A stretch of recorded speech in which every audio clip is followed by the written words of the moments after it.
ತುಳುನಾಡಿನ ದೈವದ ಪವಾಡ ಮತ್ತೆ ಕಾಣಿಸ್ಕೊಂಡಿದೆ ನೋಡಿ. ಕಾಣೆಯಾಗಿದ್ದ ವಿದ್ಯಾರ್ಥಿ ಈಗ ಪತ್ತೆಯಾಗಿದ್ದಾನೆ. ಸೊ ಈ ಪತ್ತೆಯಾಗಿದ್ದರ ಹಿಂದೆ ದೈವದ ಪವಾಡ ಅಡಗಿದೆಯಾ ಅನ್ನುವಂಥ ಪ್ರಶ್ನೆ. ಎಲ್ಲೇ ಹುಡುಕಾಡಿದ್ರೂ ಸಿಕ್ಕಿರಲಿಲ್ಲ ಈತ ನಾಪತ್ತೆಯಾದವನು. ದಿಗಂತ್ ಅಂತ ಆ ವಿದ್ಯಾರ್ಥಿಯ ಹೆಸರು.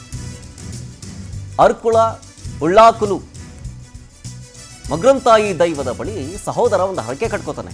ದೈವದ ಉತ್ಸವದ ಧ್ವಜ ಕೆಳಗೆ ಇಳಿಯುವ ಒಳಗೆ ತಮ್ಮ ಪತ್ತೆ ಆಗಬೇಕು ಅಂತ ದೈವದ ಮುಂದೆ ಕೇಳ್ತಾನೆ.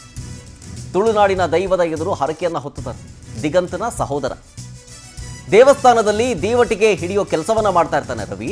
ಶುಕ್ರವಾರ ಶನಿವಾರ ಉತ್ಸವದ ಬಳಿಕ ಭಾನುವಾರ ಧ್ವಜವನ್ನ ಇಳಿಸಲಾಗುತ್ತೆ. ಅದಕ್ಕೂ ಕೆಲ ದಿನಗಳ ಬಳಿಕ ಉಡುಪಿಯ ಡಿಮಾರ್ಟ್ನಲ್ಲಿ ಪತ್ತೆ ಆಗ್ತಾನೆ ದಿಗಂತ್ ಏಕಾಏಕಿ. ದಿಗಂತ್ ಕುಟುಂಬದ ಭಕ್ತಿಗೆ ತುಳುನಾಡಿನ ಕಾರಣಿಕ ದೈವ ಒಲಿದಿದ್ದಾನೆ. ದೈವ ನಮ್ಮ ಕುಟುಂಬದ ಭಕ್ತಿಗೆ ಫಲ ನೀಡಿದೆ ಅಂತ ರವೀಂದ್ರ ಹೇಳ್ತಾರೆ. ಈಗ ದಿಗಂತ್ನನ್ನ ಉಳ್ಳಾಕುಲು ಮಗ್ರಂತಾಯ ದೈವವೇ ಪತ್ತೆ ಹಚ್ಚಿದೆ ಅಂತ ಹೇಳಿ ಪವರ್ ಟಿವಿಯ ಜೊತೆಗೆ ಸಂತಸವನ್ನು ವ್ಯಕ್ತಪಡಿಸಿದ್ದಾರೆ ಸಹೋದರ ರವೀಂದ್ರ ಅವರು. ಈತನೇ ದಿಗಂತು. ಏಕಾಏಕಿ ಕಾಣೆಯಾಗ್ಬಿಟ್ಟಿರ್ತಾನೆ. ಎಲ್ಲೋಗಿದ್ದಾನೆ, ಏನಾಗಿದ್ದಾನೆ ಗೊತ್ತೇ ಆಗ್ತಿರಲಿಲ್ಲ. ಎಲ್ಲ ಕಡೆ ಹುಡುಕಾಡಿದರೆ ಸಿಕ್ಕಿರಲಿಲ್ಲ. ಆಮೇಲೆ ಇವರ ಸಹೋದರ ದಿಗಂತನ ಸಹೋದರ ರವಿ ಅನ್ನೋರು ದೇವಸ್ಥಾನದ ದೀವಟಿಗೆ ಹಿಡಿಯುವಂಥ ಕೆಲಸ ಮಾಡ್ತಿರ್ತಾರೆ. ಹಿಂಗೆ ಅಲ್ಲಿ ಜೊತೆಲಿದ್ದವರು ಸುತ್ತಮುತ್ತ ಇದ್ದವರು, ನೀನು ಯಾಕೆ ದೈವನ ಕೇಳಬಾರ್ದು ಅಂತ. ಸೊ ನಾನಲ್ಲಿ ವರ್ಷಾನುಗಟ್ಟಲೆಯಿಂದ ನಾನು ಸೇವೆ ಮಾಡ್ಕೊಂಡು ಬಂದಿದ್ದೀನಿ. ಸೊ ಹಾಗಾಗಿ ನಾನು ಕೇಳ್ಕೊಳ್ತಿದ್ದೀನಿ ಈ ಬಾರಿ ದೈವದ ಉತ್ಸವದ ಧ್ವಜ ಕೆಳಗೆ ಇಳಿಯುವ ಒಳಗೆ ನನ್ನ ತಮ್ಮ ಪತ್ತೆ ಆಗಬೇಕು ಅಂತ ಕೇಳ್ತಾನೆ ದೈವದ ಮುಂದೆ. ಸೊ ಅದರ ಭಾಗವಾಗಿ ಶುಕ್ರವಾರ ಶನಿವಾರ ದೈವದ ಉತ್ಸವ ನಡೀತು. ಭಾನುವಾರ ಧ್ವಜವನ್ನು ಇಳಿಸಲಾಗಿತ್ತು. ಅವ್ರು ಕೇಳ್ಕೊಂಡಿದ್ದೇನು, ಧ್ವಜ ಇಳಿಸೋದ್ರ ಒಳಗಡೆ ಪತ್ತೆ ಆಗಬೇಕು ಅಂತ. ಹಾಗೇನೆ ನೋಡಿ, ಪೊಲೀಸರಿಗೂ ಸುಳಿವೆ ಸಿಗದ ಈ ದಿಗಂತು ಏಕಾಏಕಿ ಶನಿವಾರ ಸಂಜೆ ದಿಢೀರಂತ ಪತ್ತೆ ಆಗ್ತಾನೆ. ಇದ್ರ ಬಗ್ಗೆ ದಿಗಂತ್ ಅವರ ಸಹೋದರ ಜೊತೆಗೆ ರವೀಂದ್ರ ಅನ್ನೋರು ಮಾತನಾಡಿದ್ದಾರೆ ಪವರ್ ಟಿವಿ ಜೊತೆಗೆ. ಬನ್ನಿ ನೋಡೋಣ. ದಿಗಂತ್ ಕಾಣೆ ಆದ ಒಂಜಿನಿಗೆ 13 ದಿವಸ ಆಯಿತು. ಆದರೆ ನಾವು ಈಗ ನಮ್ಮ ಇಲ್ಲಿ ಊರಲ್ಲಿ ನಮ್ಮ ಅರ್ಕುಳ ಶ್ರೀ ಉಳ್ಳಾಕುಳ ಮಗರಂತ ದೈವದ ನಾವು ಚಾಕರಿ ಮಾಡ್ತಿದ್ದೇವೆ. ಅಲ್ಲಿ ನಾನು ಆರೈಕೆ ಮಾಡಿದ್ದೆ. ಮೊನ್ನೆ ಗುರುವಾರ ದಿವಸ ಧ್ವಜಾರೋಹಣ ಆಗಲಿಕ್ಕೆ. ಆ ದಿವಸ ನಾನು ಹೇಳಿದ್ದೆ ಧ್ವಜಾರೋಹಣ ಆಗಿ ಇಳಿಯುವವರೆಗೆ ಒಳಗೆ ನಮ್ಮ ತಮ್ಮ ಬರಬೇಕಂತ. ಹಾಗೆ ಬಂದಿದ್ದಾನೆ. ಬಂದು ಈಗ ಎಲ್ಲ ವಿಷಯ ಮುಟ್ಟಿದೆ. ಈಗ ಮನೆಗೆ ಈಗ ಪೊಲೀಸರು ಕರ್ಕೊಂಡು ಬರ್ತಿದ್ದು ಹೇಳಿದ್ದಾರೆ. ಹಾಗೆ ಎಲ್ಲರಿಗೂ ಖುಷಿ ಉಂಟು. ಮತ್ತು ಇದಲ್ಲದೆ ಬೇರೆ ಏನಾದರೂ ಹರಕೆ ಹೊತ್ತಿದ್ರ? ಹರಕೆ ಅಂತ ಏನು ಇಲ್ಲ, ಹಾಗೆ ಏನಿಲ್ಲ. ನಾನು ಅದೇ ಜೋಡಾಗಿ. ಮತ್ತೆಷ್ಟು ಸಮಯದಿಂದ ನೀವು ಇಲ್ಲಿ ಕೆಲಸ ಮಾಡ್ತಿದ್ರಿ? ಕೆಲಸ ಅಂದರೆ ನಾವು ಕೆಲಸ ಶುರು ಮಾಡಿ ಒಂದು 10-20 ವರ್ಷನೇ ಆಗ್ಬೋದು. ನಾವು ತಂದೆ ಒಟ್ಟಿಗೆ ಚಿಕ್ಕದಿಂದ ಬರ್ತಾಯಿದ್ದೇವೆ. ಮತ್ತು ನಾವು ತಂದೆ ಮಾಡ್ತಿದ್ದರು.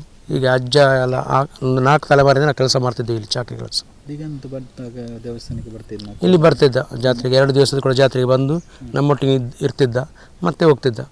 ನಿಮ್ಮ ಅಣ್ಣ ತಮ್ಮ ಕುಟುಂಬ ಡೀಟೇಲ್ಸ್ ಕೊಡ್ತಾರೆ ನಮ್ಮ ಪ್ರತಿನಿಧಿ ಗಿರಿಧರ್ ಶೆಟ್ಟಿ ಫೋನ್ ಸಂಪರ್ಕದಲ್ಲಿ. ಗಿರಿಧರ್, ಈಗ ಮತ್ತೊಮ್ಮೆ ದೈವದ ಪವಾಡ ಸುದ್ದಿ ಆಗ್ತಾ ಇದೆ, ಬೆಳಕಿಗೆ ಬರ್ತಾ ಇದೆ.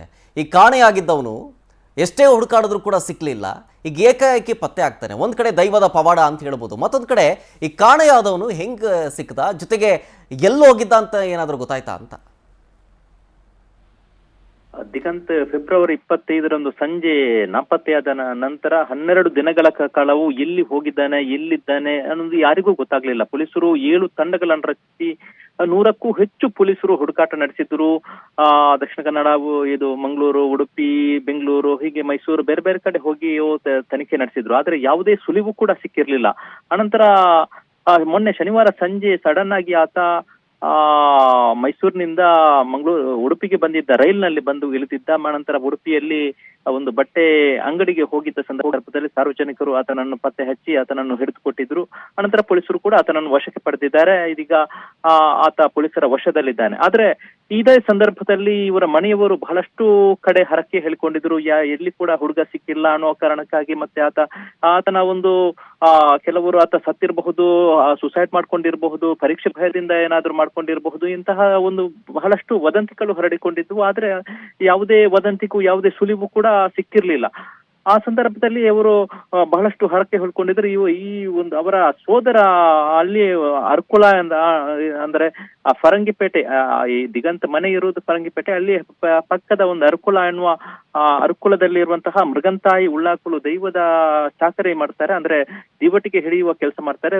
ಪುರಾತನ 4 ತಲೆಮಾರುಗಳಿಂದಲೂ ಇವರ ಮನೆಯವರೇ, ಅವರ ಕುಟುಂಬಸ್ಥರು ಆ ಕೆಲಸ ಮಾಡ್ಕೊಂಡು ಬಂದಿದ್ದಾರೆ. ಮೊನ್ನೆ ಶುಕ್ರವಾರ, ಶನಿವಾರ, ಭಾನುವಾರ ಅವರ ಆ ದೈವದ ವಾರ್ಷಿಕ ಉತ್ಸವ ಕೂಡ ನಡೆದಿತ್ತು. ಈ ಸಂದರ್ಭದಲ್ಲಿ ಅವರು ಸೋದರ ರವಿ ಅವರಿಗೆ ಬಹಳಷ್ಟು ಜನ ಸ್ಥಳೀಯರು ಕೂಡ ದೈವದಲ್ಲಿ ಕೇಳ್ಕೊಳ್ಳುವಂತೆ ಹೇಳಿದ್ರು. ಆದ್ರೆ ಅವರು ಕೇಳ್ಕೊಳ್ಳಿಲ್ಲ. ನಾವು ಹಿಂದಿನ ತಲೆಮಾರುಗಳಿಂದಲೂ ನಾವು ಸೇವೆ ಮಾಡಿದ್ದು ಹೌದೇ ಆಗಿದ್ರೆ ದಿಗಂತನ ಈ ದೈವದ ಏನು ನೇಮ ನಡೆಯುತ್ತೆ, ಉತ್ಸವ ನಡೆಯುತ್ತೆ, ಉತ್ಸವದ ಧ್ವಜ ಅವರೋಹಣ ಯಾವಾಗ ಆಗತ್ತೆ, ಈಗ ಭಾನುವಾರ ಬೆಳಗ್ಗೆ ಧ್ವಜ ಕೊಡಿ ಇಳಿಯುವ ಮೊದಲು ಆತ ಬರ್ಬೇಕು ಅನ್ನೋ ಒಂದು ಮಾತನ್ನು ಕೂಡ ಹೇಳಿದ್ರು. ದೈವದ ಮೊದಲು ಮುಂದೆನೆ ಹೇಳ್ಕೊಂಡಿದ್ರು.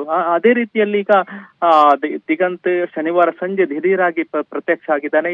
ಇದರಿಂದ ಮನೆಯವರು ಮತ್ತು ಅವರ ಸೋದರ ಎಲ್ಲರೂ ಕೂಡ ಇದು ದೈವದ ಪವಾಡ ಎನ್ನುವಂತೆಯೇ ಹೇಳ್ಕೊಂಡಿದ್ದಾರೆ. ಅಲ್ಲಿ ಸ್ಥಳೀಯರು ಕೂಡ ಅದೇ ಮಾತನ್ನು ಕೂಡ ನಂಬ್ತಾ ಇದ್ದಾರೆ. ಯಾಕಂದ್ರೆ ದಿಗಂತ ಬಗ್ಗೆ ಯಾವುದೇ ಸುಳಿವು ಇರಲಿಲ್ಲ, ಪೊಲೀಸರಿಗೂ ಕೂಡ ಸುಳಿವು ಇರಲಿಲ್ಲ. ಆತ ಬೇರೆ ಬೇರೆ ಕಡೆ ತಿರುಗಾಡಿದ್ರು ಕೂಡ ಮಂಗಳೂರಿನ, ಈಗ ಪೊಲೀಸರು ಹೇಳುವ ಪ್ರಕಾರ ಮಂಗಳೂರಿನಿಂದ ಶಿವಮೊಗ್ಗಕ್ಕೆ ಹೋಗಿದ್ದಾನೆ ಬಸ್ನಲ್ಲಿ, ಅನಂತರ ಬೆಂಗಳೂರು ಹೋಗಿದ್ದಾನೆ, ಅನಂತರ ಮೈಸೂರಿಗೂ ಹೋಗಿದ್ದಾನೆ, ಬೇರೆ ಬೇರೆ ಕಡೆ ಹೋಗಿದ್ದಾನೆ.